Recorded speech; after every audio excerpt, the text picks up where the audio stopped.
ನಿಮ್ಮ ಹೊಟ್ಟೆಯನ್ನು ಸರಿ ಮಾಡೋದಕ್ಕೇನೆ ಅಂಬಲಿ ಅಂತ ಒಂದು ಅದ್ಭುತವಾದ ಟೆಕ್ನಿಕ್ ತಂದಿದ್ದೀವಿ. 5 ಗ್ರಾಮ್ ಸಿರಿಧಾನ್ಯದ್ದು, ನವಣೆ 2 ದಿವಸ, ಆರ್ಕ 2 ದಿವಸ, ಸಾಮೆ 2 ದಿವಸ, ಊದಲು 2 ದಿವಸ, ಕೊರಲೆ 2 ದಿವಸ. 5 ಗ್ರಾಮ್ ತಗೊಳ್ಳಿ. ಅರ್ಧ ಲೀಟರ್ ನೀರಿನಲ್ಲಿ 8 ಗಂಟೆ ನೆನೆಸಿ 15 ನಿಮಿಷ ಮಣ್ಣಿನ ಮಡಿಕೆಯಲ್ಲಿ ಕುದಿಸಿ. ನವಣೆ, ಸಾಮೆ ಯಾವುದೋ ಒಂದು ಧಾನ್ಯ ತಗೊಳ್ಳಿ. ಯಾಕೆ ಒಂದೇ ಮಾಡಬೇಕು? ಎಲ್ಲ ಮಿಕ್ಸ್ ಮಾಡಿದರೆ ಏನಾಗಿದೆ, ಇದರಲ್ಲಿದ್ದ ನಾರು, ನವಣೆ ನಾರು ನಿಮಗೆ ಶ್ವಾಸಕೋಶ ನರನಾಡಿಗಳನ್ನು ಶುದ್ಧ ಮಾಡುತ್ತೆ. ಆರ್ಕದಲ್ಲಿರೋದು ನಿಮ್ಮ ಬೋನ್ ಮ್ಯಾರೋ ರಕ್ತವನ್ನು ಶುದ್ಧ ಮಾಡುತ್ತೆ. ಕೊರ್ಲೆಯಲ್ಲಿ ಇರೋದು ನಿಮ್ಮ ಬಾಯಿಂದ ಗುದದವರ ತನಕ ಹೋಲ್ಸೇಲ್ ಪ್ಯಾಕೇಜ್ ಡೀಲ್, ಅದು ಎಲ್ಲ ಶುದ್ಧ ಮಾಡುತ್ತೆ. ಊದಲು ನಿಮ್ಮ ಯಕೃತ್ತು, ನಿಮ್ಮ ಮೇದುಜೀರಕ ಅಂಗ, ನಿಮ್ಮ ಪ್ಲೀಹ, ಈ ಮೃದು ಅಂಗಗಳನ್ನು ಶುದ್ಧ ಮಾಡುತ್ತೆ. ಸೊ ಸಾಮೆ ಅಕ್ಕಿ ನಿಮ್ಮ ಜನನಾಂಗಗಳನ್ನು ಶುದ್ಧ ಮಾಡುತ್ತೆ.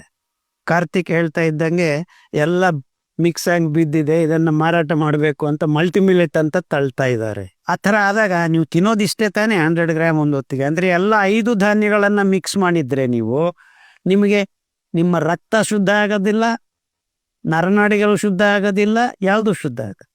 ಅದಕ್ಕೆ ಒಂದಾದ ಮೇಲೆ 2 ದಿವಸ ತಿಂದರೆ ಎಲ್ಲ ಶುದ್ಧ ಆಗತ್ತೆ. ಒಂದು 10 ದಿವಸದಲ್ಲಿ ನಿಮ್ಮ ಬಾಡಿ ಸಂಪೂರ್ಣ ಆರೋಗ್ಯ. ಮತ್ತೆ ರೊಟೇಷನಲ್ಲಿ ಮಾಡ್ತಾ ಇರು. 5 ಗ್ರಾಮ್ ಅಂಬಲಿ ಮಾಡೋದಕ್ಕೆ ಪರ್ ಪರ್ಸನ್. 8 ಗಂಟೆ ನೆನೆಸಿ 15 ನಿಮಿಷ ಕುದಿಸಿ, ಮಣ್ಣಿನ ಮಡಿಕೆಯಲ್ಲೇ ಕುದಿಸ್ಬೇಕು. ಬಟ್ಟೆ ಕಟ್ಟಿ ಇಡ್ರಿ. ಕೆಲವರು ಸ್ಟೀಲ್ ಪಾತ್ರೆಯಲ್ಲಿ ಕುದಿಸಿ ಮಣ್ಣಿನ ಮಡಿಕೆಯಲ್ಲಿ ಹಾಕ್ತಾರೆ, ಅದು ಓಕೆ. ಯಾಕಂದ್ರೆ ಹಾಕಿದ ಮೇಲೆ ಸೂಕ್ಷ್ಮ ರಂಧ್ರಗಳ ಮೂಲಕ ಆಕ್ಸಿಜನ್ ಒಳಗಡೆ ಹೋಗುತ್ತೆ. ಸ್ಟೀಲ್ ಪಾತ್ರೆಯಲ್ಲಿ ಕಟ್ಟಿಟ್ರೆ ಅದು ಅಂಬಲಿ ಆಗೋದಿಲ್ಲ, ಸೂಕ್ಷ್ಮ ಜೀವಿಗಳು ಬರೋದಿಲ್ಲ. ಸೊ 18,000 ವೆರೈಟೀಸ್ ಆಫ್ ಸೂಕ್ಷ್ಮ ಜೀವಿಗಳು ಆಕ್ಸಿಜನ್ ಯುತ, ಅಂದ್ರೆ ಆಮ್ಲಜನಕ ಸಹಿತ ಕಿಣ್ವ ಪ್ರಕ್ರಿಯೆ ಅಂತಾರು, ಏರೋಬಿಕ್ ಫರ್ಮೆಂಟೇಶನ್. ನಿಮ್ಮ ಹಾಲು ಮೊಸರು ಆಗೋದು ಎನೆರೋಬಿಕ್ ಫರ್ಮೆಂಟೇಶನ್. ಲ್ಯಾಕ್ಟೋಬ್ಯಾಸಿಲ್ಲಸ್ ಅನ್ನೋದು ಆಮ್ಲಜನಕ ರಹಿತ ಕಿಣ್ವ ಪ್ರಕ್ರಿಯೆ.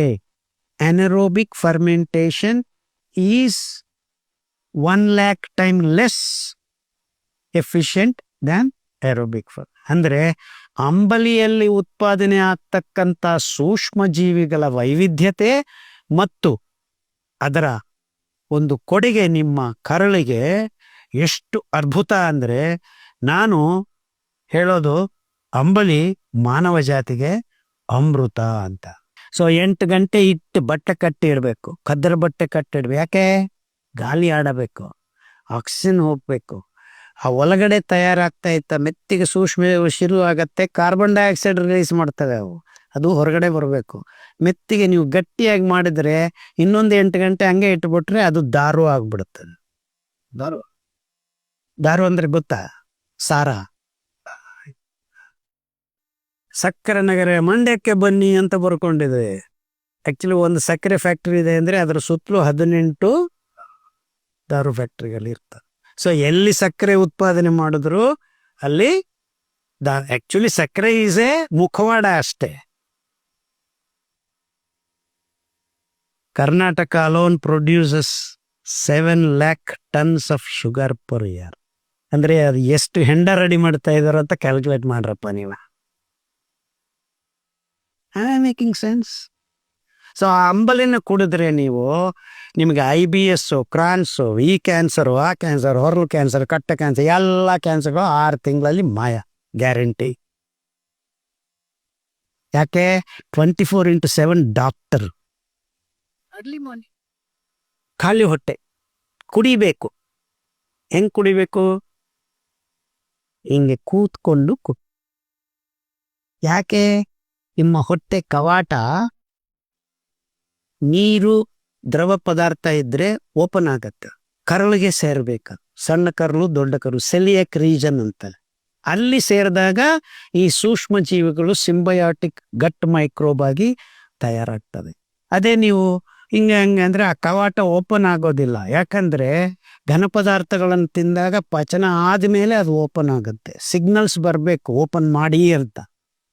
ಓನ್ಲಿ ದ್ರವ ಪದಾರ್ಥಗಳು ಆ ಸಿಗ್ನಲ್ಸ್ ಅನ್ನು ಜನರೇಟ್ ಮಾಡ್ತಾರೆ. ಅದಕ್ಕೆ ಅಂಬಲಿ ತುಂಬಾ ತಿಳಿ ಇರಬೇಕು.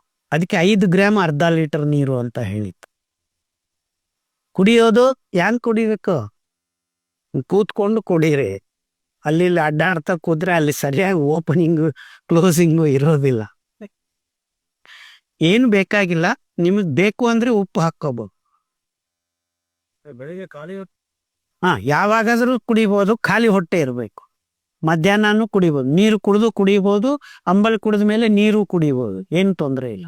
ಸರ್ ಬೆಳಗ್ಗೆ ನೆನ್ಸಿಟ್ಟು ರಾತ್ರಿ ಕುದಿಸಿ ಬೆಳಗ್ಗೆ ಕುಡೀರಿ. ಹಂಗಲ್ಲ ನಾನು ರಾತ್ರಿ ಕುಡಿತೀನಿ ಅಂದ್ರೆ ರಾತ್ರಿ ನೆನೆಸಿ ಬೆಳಗ್ಗೆ ಕುದಿಸಿ ಬಟ್ಟೆ ಕಟ್ಟಿಟ್ಟು ಸಾಯಂಕಾಲ ಕುಡಿದ ಮೇಲೆ ಒಂದು 5 ನಿಮಿಷ ಬಿಟ್ಟು ಅದೇ ಧಾನ್ಯದ್ದು ಊಟ ಮಾಡ್ರಿ.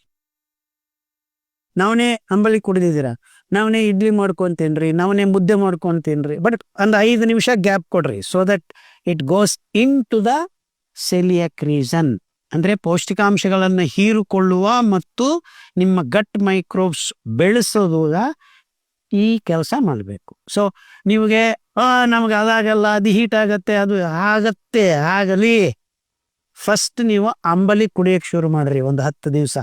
ಆಮೇಲೆ ನೀವು ಕಲ್ಲು ತಿಂದ್ರೂ ಜೀರ್ಣ ಆಗತ್ತೆ. ಯಾಕೆ? ಜೀರ್ಣ ಮಾಡುವ ಆ ನಿಯಂತ್ರಣ, ಆ ನಿಗದಿತ ಪ್ರಮಾಣದಲ್ಲಿ ಏನೇನು ಯಾವಾಗ ಎಷ್ಟು ಎಲ್ಲಿ ಮಾಡಬೇಕು ಅನ್ನೋದು ನಿಮ್ಮ ಮೈಕ್ರೋಬ್ಸ್ ಡಿಸೈಡ್ ಮಾಡ್ತವೆ. ನಿಮ್ಮ ಜೀವಕೋಶಗಳ ಜೊತೆ ಆ ಸಹಜೀವನ ಸಹಬಾಳ್ವೆಯಲ್ಲಿ. ಅರ್ಥ ಆಗ್ತಾ ಇದೆಯಾ ಹೇಳೋದು?